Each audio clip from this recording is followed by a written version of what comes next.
Welcome back to the Deep Dive.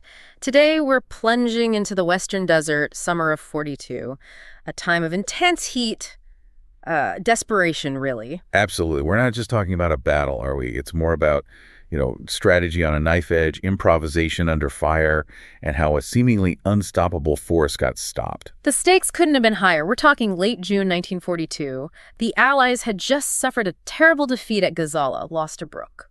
And Rommel's Panzer Army Africa was, charging headlong into Egypt. By the end of June, his forward elements were barely 100 kilometers, maybe 66 miles from Alexandria. That's dangerously close. Yeah, incredibly close. And that meant the Suez Canal, Britain's lifeline, was directly threatened. If that fell, the whole Allied position in the Middle East, maybe even India, could just unravel. You hear stories about the panic in Cairo. The British staff called it the flap.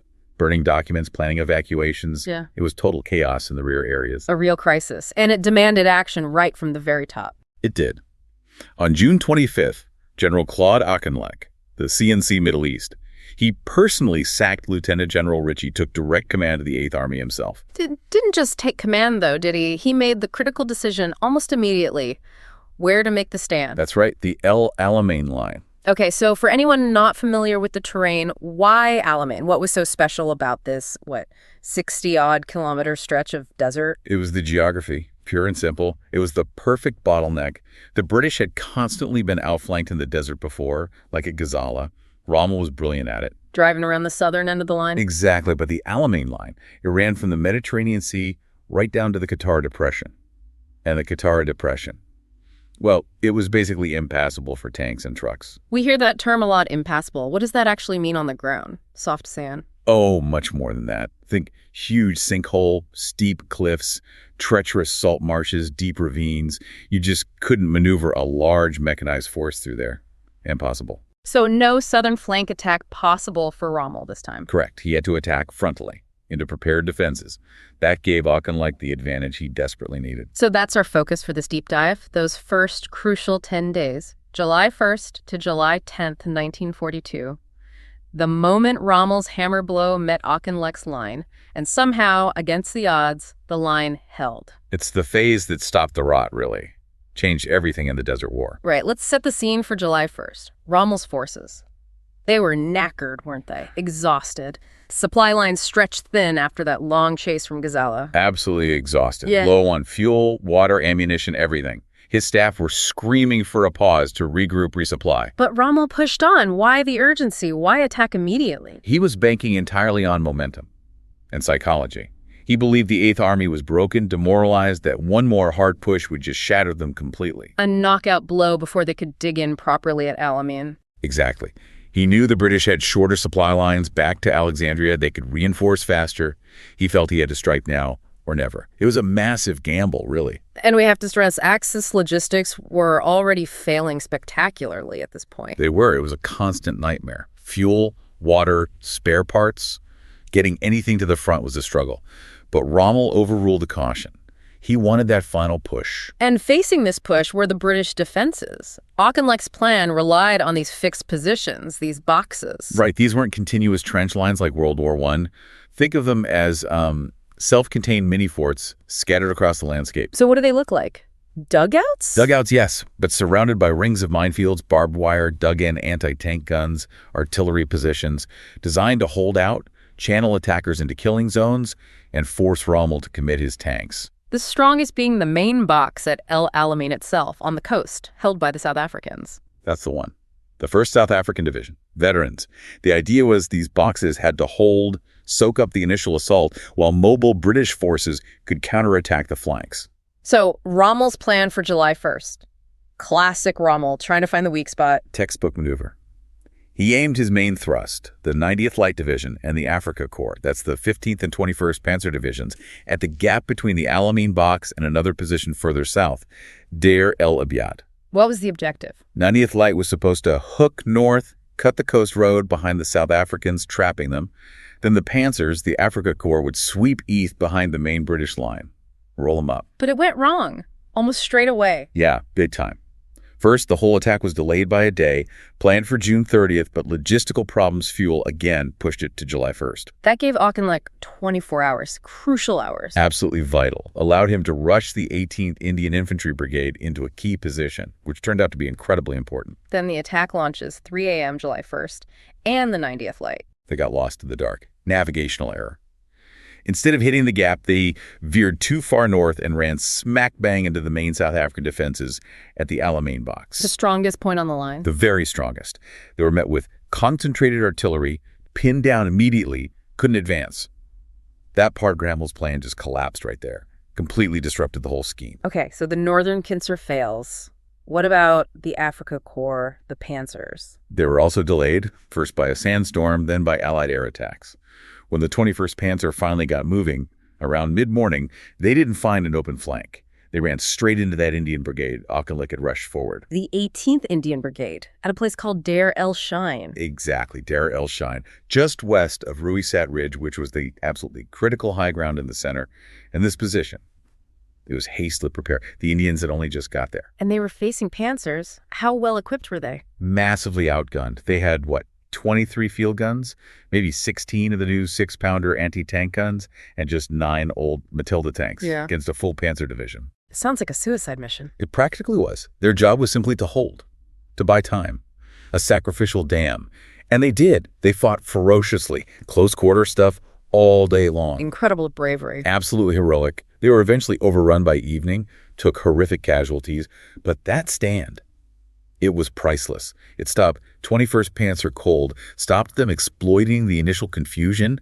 It gave Auchinleck the hours he needed to get other troops onto Ruweisat Ridge itself. Save the center, really. Arguably, yes. That delay was strategically vital. And there was other fighting that day, too. Armor clashes. Yes. Further south, the British 1st Armored Division tangled with the 15th Panzer Division, the other half of the Afrika Korps, managed to push them back westwards. So end of day 1, Rommel's plan is in tatters. And his tanks. Took a real beating. The Afrika Korps started the day with about 55 operational tanks. By nightfall on July 1st, they were down to just 37. Wow. A third of his tank strength gone in one day. That's unsustainable. Completely. Showed that even in retreat, the 8th Army could still inflict heavy losses. The momentum was already bleeding away. So July 2nd and 3rd, Rommel realizes the coastal attack failed. What's the next move? He pivots. Abandons the northern hook, tells the Afrika Korps to push east, directly towards Ruweisat Ridge. That ridge is now the key objective. And the British defense there, still being improvised. Pretty much. Initially held by a scratch force, an ad hoc group called Robcall, just holding the line, desperately fighting off repeated panzer attacks, buying time for the main British armored brigades, the 4th and 22nd, to arrive and stabilize the situation. And all this time, the Desert Air Force is involved. Oh, massively. You cannot overstate the impact of Allied air power here. The DAF was just relentless. How relentless? On July 3rd alone, they flew 780 sorties, hammering Axis troops, vehicles, but crucially, hammering their supply lines stretching way back. Every truck hit, every fuel dump burned, hurt Rommel badly. So it wasn't just stopping tanks at the front, it was strangling them from behind. Exactly.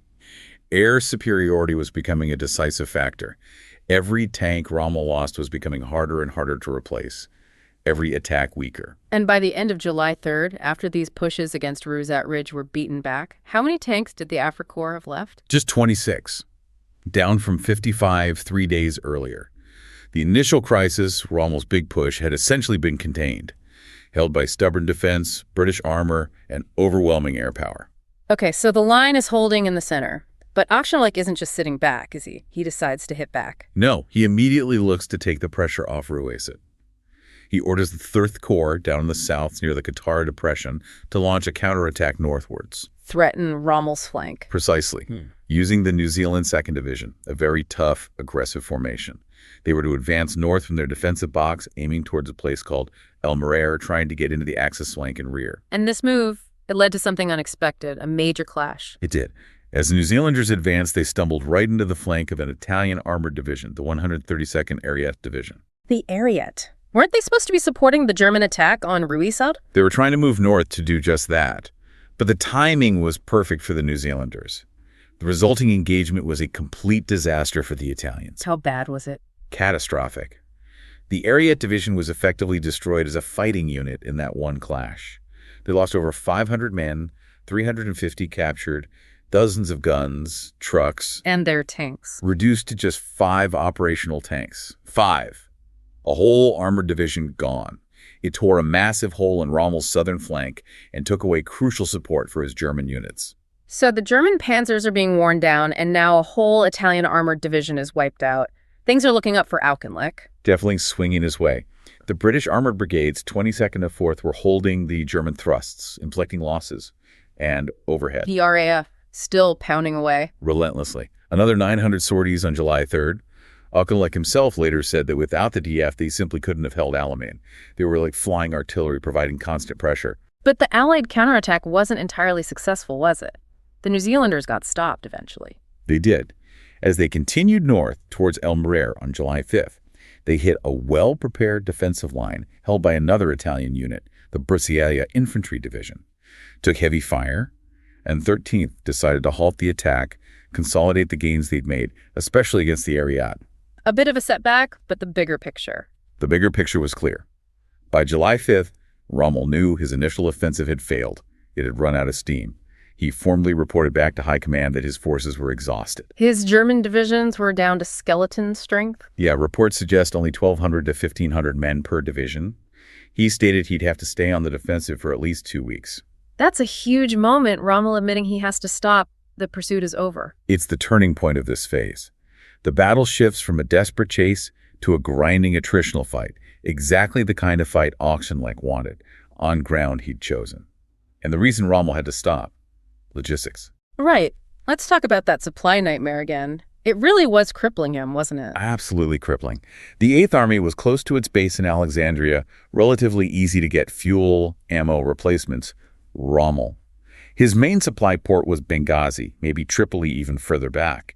Hundreds, maybe 1,000 miles away. And that whole supply line was under constant attack from the air. A gauntlet. Supplies received in June were a fraction of what he got in May. Only 5,000 tons versus 34,000. Vehicle replacements dropped from 2,000 to just 400. He just couldn't replace his losses, couldn't refuel, couldn't rest his men properly. He was stuck, fighting a battle of attrition with empty cupboards. While he was forced to pause, Auchinleck was doing the opposite, rushing in reinforcement, building up strength thanks to those short, secure supply lines. So the dynamic shifts. Rommel is paused, trying to recover. Auchinleck is reinforcing. Exactly. By July 4th, fresh troops were arriving and digging in. The Australian 9th Division, another really strong formation, took over the northern coastal sector. And Ruweisat Ridge, the key ground. That was reinforced too. The Indian 5th Infantry Brigade moved in, along with the fresh Indian 161st Brigade.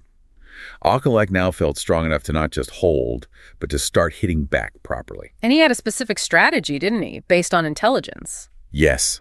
This is where Auchinleck's generalship really shines. He had good signals intelligence, intercepts, telling him about the state of the Axis forces, especially the Italians. What did the intel say? Low morale, supply shortages hitting them hard. So Auchinleck's directive was clear: hit the Italians wherever possible. It wasn't just national prejudice, it was exploiting a known weakness.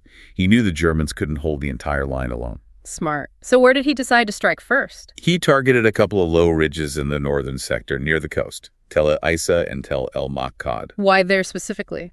Because Rommel had pulled German units south to counter that New Zealand attack we talked about. He'd weakened the coastal sector, leaving it mainly defended by the Italian 60th Sabratha Infantry Division, an inexperienced unit. So Auchinleck saw an opportunity, task the Australians. Right. The Australian 9th Division got the job. Take Tel el Eisa, punch a hole where the line was thinnest. And the attack on July 10th, it started with a massive artillery bombardment. Probably the heaviest barrage seen in North Africa up to that point. Started at 3:30 a.m. Just sheets of shell fire crashing down on the Italian positions. Must have been terrifying for the Sabratha division. Absolutely. They weren't well dug in, they were inexperienced. Reports say the barrage caused immediate panic and chaos. And the Australian infantry followed up quickly. Right behind the shells. The 26th Australian Brigade went in, and they basically just rolled over the shocked Italians on Tel el Eisa Ridge. Took over 1,500 prisoners very quickly. The Sabratha division just broke. But the biggest prize wasn't the ground, was it? It was something else the Australians stumbled upon. Ah, yes. The intelligence coup. Huge. As they swept forward, they overran the command post of German Signals Intercept Company 621. And that was significant because This was Rommel's main source of intelligence on the Eighth Army. They were listening to British radio traffic, often decoding orders almost as soon as they were sent. Rommel called it priceless intelligence. So the Australians didn't just take a hill, they basically blinded Rommel. Exactly. Took out his eyes and ears in one go. Suddenly, he's lost his best source of info on what the British are doing and planning. A massive, massive blow, maybe even more important than the ground itself in the long run. Rommel must have reacted furiously to losing Tel el Eisa and his intel unit. Immediately. That same afternoon, tanks from 15th Panzer and the Italian Trieste Division launched counterattacks to try and take the ridge back. How did the Australians hold? They dug in quickly, had good anti-tank gun support, and crucially, massive British artillery support ready to bring down fire on any attackers. The Axis counterattacks were beaten off. And the fighting for Tel el Eisa continued. Oh yes, very intensely for the next few days. On July 11th, the Australians pushed further, captured the western end of the ridge, Point 24, took another 1,000 Italian prisoners. But the Germans kept trying to push them off. They did. On July 12th, the 21st Panzer Division threw in a major effort against the Australian positions. A really brutal fight lasted about 2.5 hours. And the result? Repulsed again. Heavy German losses estimates suggest over 600 German dead and wounded left in front of the Australian lines. For Panzer divisions already desperately short of men, that kind of loss was crippling, just unsustainable. Meanwhile, the South Africans in the main Alamein box were also under pressure, weren't they? They were. Rommel was probing everywhere, looking for a weakness. On July 13th, 21st, Panzer, backed by Stuka dive bombers, hit the South African 1st Division again. How did they fare? It was tough. The Royal Durban Light Infantry took the brunt. Communications cut short on anti-tank guns, but they held on. Again, Allied artillery support from nearby British and Australian batteries was crucial in breaking up the attack. South African casualties were relatively light in the end, but it was a close-run thing. If the main box had fallen, The whole line might have collapsed. it would have been disastrous. A retreat to the Nile Delta would have been unavoidable. So this intense fighting around Tel el Eisa, it eventually died down mid-July. Yes. The Australians estimated they'd killed at least 2,000 Axis soldiers and captured over 3,700 prisoners just in that sector. A huge drain on Rommel's already depleted forces. So, looking back at those first 10, 11 days of July, the immediate goal was achieved, wasn't it? Rommel was stopped. Cold. That desperate lunge for Alexandria and the Nile, it just ground to a halt. Halted by sheer exhaustion, by those critical supply shortages we talked about, and by the heavy, heavy losses inflicted by the Commonwealth troops and the Desert Air Force. The Axis took a real hammering. 3 Italian divisions basically shattered Ariete, Sabratha, parts of Trieste. Which forced Rommel to use his precious German troops just to plug gaps, to hold the line defensively. He couldn't think about attacking anymore, not for a while. His offensive capability was broken. For the moment. And on the Allied side, they took losses too, of course, especially later in July. But the trend was positive. Definitely. The Eighth Army was getting stronger. Reinforcements arriving, supplies flowing, thanks to the short lines. And psychologically, they'd proven they could stand and fight, and even launch successful counterattacks like at Tel el Eisa. That was huge for morale. So this first phase ends not really with a victory march, but with a bloody stalemate. A costly stalemate, yes. Both armies were bloodied, battered. But crucially, the stalemate was on Auchinleck's terms, on ground of his choosing. He'd forced Rommel into a static attritional fight. The kind of fight Rommel, with his supply problems, really couldn't afford. Exactly. It set the stage for the grinding battles that would chew up both armies over the rest of July and into August. But the immediate danger, the breakthrough, had passed. And the legacy of this phase really lies with the Commonwealth units, doesn't it? The ones who held the line. Absolutely. You have the determined stand of the South Africans and Australians up north, holding the coast and taking Tel el Eisa. You have the incredible sacrifice of the 18th Indian Brigade at Dar el Shein, buying that vital time on day one. And the New Zealanders' aggressive flank attack that smashed the area. All these individual unit actions, that grit and resilience under immense pressure, they added up to a strategic success. They were the ones who stopped Rommel. #tag outro. So to wrap this up, we started this deep dive with the Eighth Army basically falling apart, retreating in panic. Auchinleck steps in, makes the call to stand at Alamein. And in just 10 days, maybe a bit more, that desperate situation is turned around. Rommel stopped. The Eighth Army isn't just holding, it's hitting back effectively, like the Australians at Tel el Eisa, the New Zealanders against the Ariete. And we can't forget that intelligence victory. Capturing Rommel's main signals intercept unit, that was a game changer. Absolutely huge, blinding Rommel at a critical moment. Now, Rommel himself, later on, tended to blame the Italians, blame logistics for the failure to reach the Nile. And logistics were certainly a massive factor, no doubt. But what our sources really show is that it was the combination of things. The geography of the Alamein line itself, yes, but also Auchinleck's quick, decisive command, his effective use of reinforcements, hitting weaknesses exposed by intelligence. That's what stopped the breakthrough. Which brings us to a final thought. Rommel's entire desert strategy was built on speed, maneuver, keeping the enemy off balance. Always. Blitzkrieg tactics adapted to the desert. So consider this, that stand by the 18th Indian Brigade at Deir el-Shine on July 1st.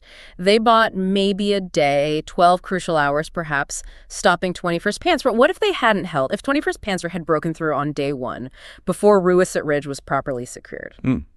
Would the geography alone, the Qatar Depression, stopping the flank move have been enough? Or did that single day bought by the Indians make all the difference? It makes you think, doesn't it? Maybe the initial failure wasn't just about Rommel running out of fuel or men eventually. Maybe it was about running out of time right at the start against unexpected fierce resistance. That initial grit might just have been what saved Egypt.